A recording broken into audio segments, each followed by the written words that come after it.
بسم اللہ الرحمن الرحیم. سورہ زلزلہ چونکہ اس سورت کا نام ہے. اعوذ باللہ من الشیطان الرجیم بسم اللہ الرحمن الرحیم. اذا زلزلت الارض زلزالها واخرجت الارض اثقالها وقال الانسان ما لها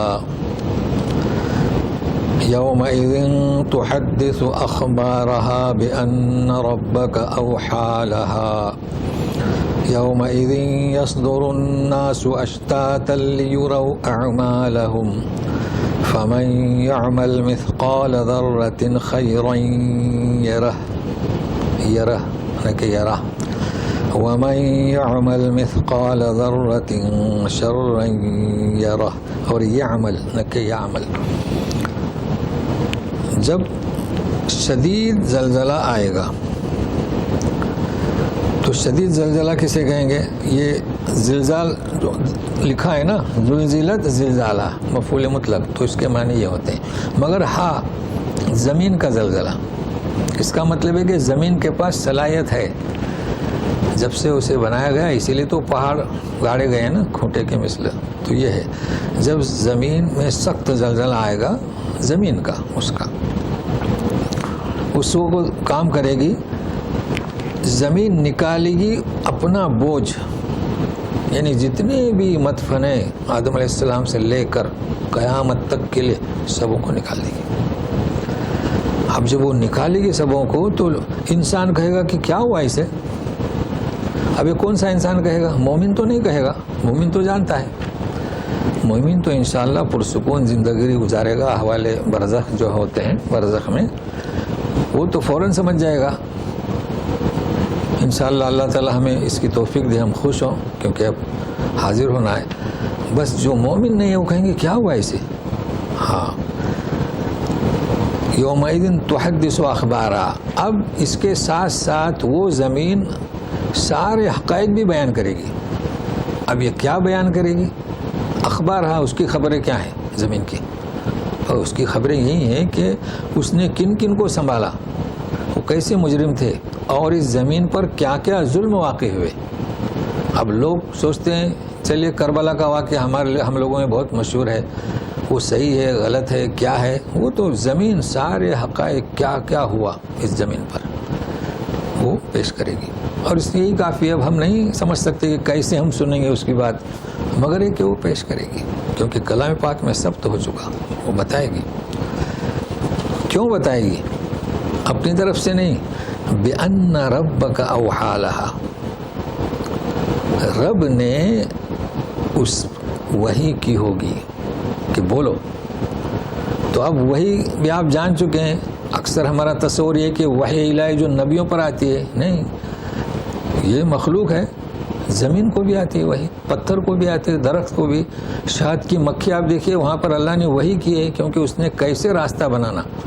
اور جو درختوں پر بیل بناتی ہے اور پہاڑوں پر، بیلوں پر، چھتوں پر، اللہ نے اسے ایسی وحی کی. اور پھر اس کا روٹ بھی ایک رہتا ہے چلنے کا. آپ دیکھیں گے دنگ رہ جائیں گے. وہ جس طرح چلتی ہے نا، ہم نے دیکھا ہے. دیکھیے 3 رفتاریں ایک ہی رفتار میں.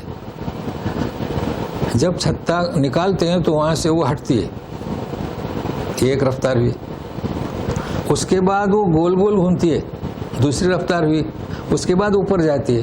3 رفتاریں ایک ساتھ. اب دیکھیں، اب جب اوپر جاتی ہے تو کیا ہے اس کی؟ وہ آگے جاتی ہے ایک رفتار، گول گول گھومتی ہے مکھیاں سب اس کی، تو وہ خود گھومتی ہے نا. تو یہ وحی کی. اللہ تعالیٰ نے اسے یہ نہیں سمجھایا کہ بھاگو، بھاگیں گے تو کہتے ہیں کہ اس کی کیا ملکہ، کہتے ہیں ملکہ ہے یا ملک ہے جو بھی ہے، تو اس کی حفاظت کرتے ہوئے وہ اڑتے ہیں اور اس وہ اونچائی تک جاتی ہیں تو پھر پلین جیسا روٹ پکڑتے ہیں. معمولی بات نہیں، صرف آپ غور کریں. تو یہ ہے وحی، ہر ایک کو آتی ہے، جانوروں کو بھی آتی ہے. تو زمین کو بھی وحی کی ہے. تو اب وہ کیسے بیان کرے گی؟ جیسے مکھیاں سمجھتی ہیں. اب دوسرا مضمون، یومئذ یصدر الناس اشتاتا لیروا اعمالهم. صدر ہمارے یہاں کہتے ہیں صدر صاحب کو صدر کہتے ہیں نا، چونکہ وہ مرکز پر بیٹھتا ہے جی، اس لیے صدر. تو یہاں مرکزی معنی باقی ہیں. تو جب صدر ہے تو وہاں سب لوگ بیٹھے ہیں، وہاں سے امر صادر ہوتا ہے تو یصدر الناس، لوگ نکلیں گے. تو کہیں تو ہے نا لوگ، اس لیے صدر کا لفظ استعمال کیا. اشتاتا، تو یہ اس میں آپ نوٹ کر لیں، اشتاتن یعنی کیا، یہاں ترجمہ کریں گے مختلف گروہ میں آئیں گے. لیروا اعمالہم، تاکہ انہیں ان کے اعمال دکھائے جائیں گے. اب اس سے ہم نے آپ کو پڑھایا تھا سورہ نور میں 61 آیت میں، لیس علیکم جناح ان تأکلوا جمیعا او اشتاتا، یہی ہے وہ اشتاتا. تو وہاں اشتاتا یعنی سب مل کر کھاؤ یا الگ الگ. اب یہاں اس کے معنی ایک ایک نہیں، الگ الگ یعنی کیا، یہود الگ، نصارہ الگ، شرابی الگ، زانی الگ، مرکزی معنی باقی ہیں. تو وہاں پر ہم ترجمہ کریں گے الگ الگ کھاؤ. یہاں ترجمہ کریں گے کہ وہ ایک ساتھ نہیں آئیں گے لوگ، یہودی یہودیوں کے ساتھ، نصارہ نصارہ کے ساتھ، شرابی شرابیوں کے ساتھ. کیوں؟ تاکہ ان سب کو ان کے اعمال دکھلائے جائیں. یہودیوں کی جو سازشیں ہیں وہ انہیں دکھلائی جائے گی. تو اس طریقے سے آپ کے لیے سمجھنا اس آیت کو آسان ہو جائے گا. تو 2 آیتیں آپ نوٹ کر لیں. ابھی اور سنیے گا، فَمَن يَعْمَلْ مِثْقَالَ ذَرَّةٍ خَيْرًا يَرَهُ، ہے نا، کہ جو کوئی ذرہ برابر بھی عمل کرے گا، رتی برابر، اسے دیکھے گا. چلیے اس کے مقابلے میں شر یعنی یہاں خیر ہے، خیر کا کام کرے گا. جیسے کہ آپ نے ایک کھجور کی گٹلی ایک افطار والے روزے دار کو دی، کوئی بھی معمولی کام دیکھے گا. یا کہ کوئی برائی کرو معمولی سی، کسی کو جھڑک دیا، یہ بھی تو برائی ہے نا، ناراض ہو گیا بیچارہ، دیکھے گا. اب یہاں لفظ کیا ہے قرآن کے، دیکھے گا. تو ہمیں چاہیے کہ قرآن سے جڑیں. اب اگر کوئی واعظ یہ کہتا ہے کہ جو کوئی ذرہ برابر کرے گا اس کی سزا پائے گا، تو آپ کیا کریں گے؟ اسے روکنا چاہیے. بھائی آپ کیا کر رہے ہیں؟ کہاں ہے آیت میں؟ کیا ہے آیت میں؟ تو نہیں، دیکھنے کی بات ہے. ابھی بات چل رہی ہے لیروا اعمالہم، اعمال دکھائے جائیں گے. تو آپ جو بھی کریں گے وہ دکھایا جائے گا، سزا کی بات نہیں ہو رہی. کیوں دکھایا جائے گا؟ کتنے مومن ہیں، گناہ ہوتا ہے نا، انہیں دکھایا جائے گا تو وہ دیکھے گا یار، پھر انہیں معاف کر دیا جائے گا. ہوا نا، دکھایا جائے گا. اب اللہ کسے معاف کرے گا وہی بہتر جانتا ہے، ہم کیوں پریشان. اچھا کتنے ایسے لوگ ہیں یہ نیکیاں بھی کرتے ہیں، فَمَن يَعْمَلْ مِثْقَالَ ذَرَّةٍ، نیکیاں بھی کرتے ہیں، مگر ان کے اعمال شرک ہیں تو دکھائی جائیں گی، مگر وہ بھی حقارت ہو جائیں گی.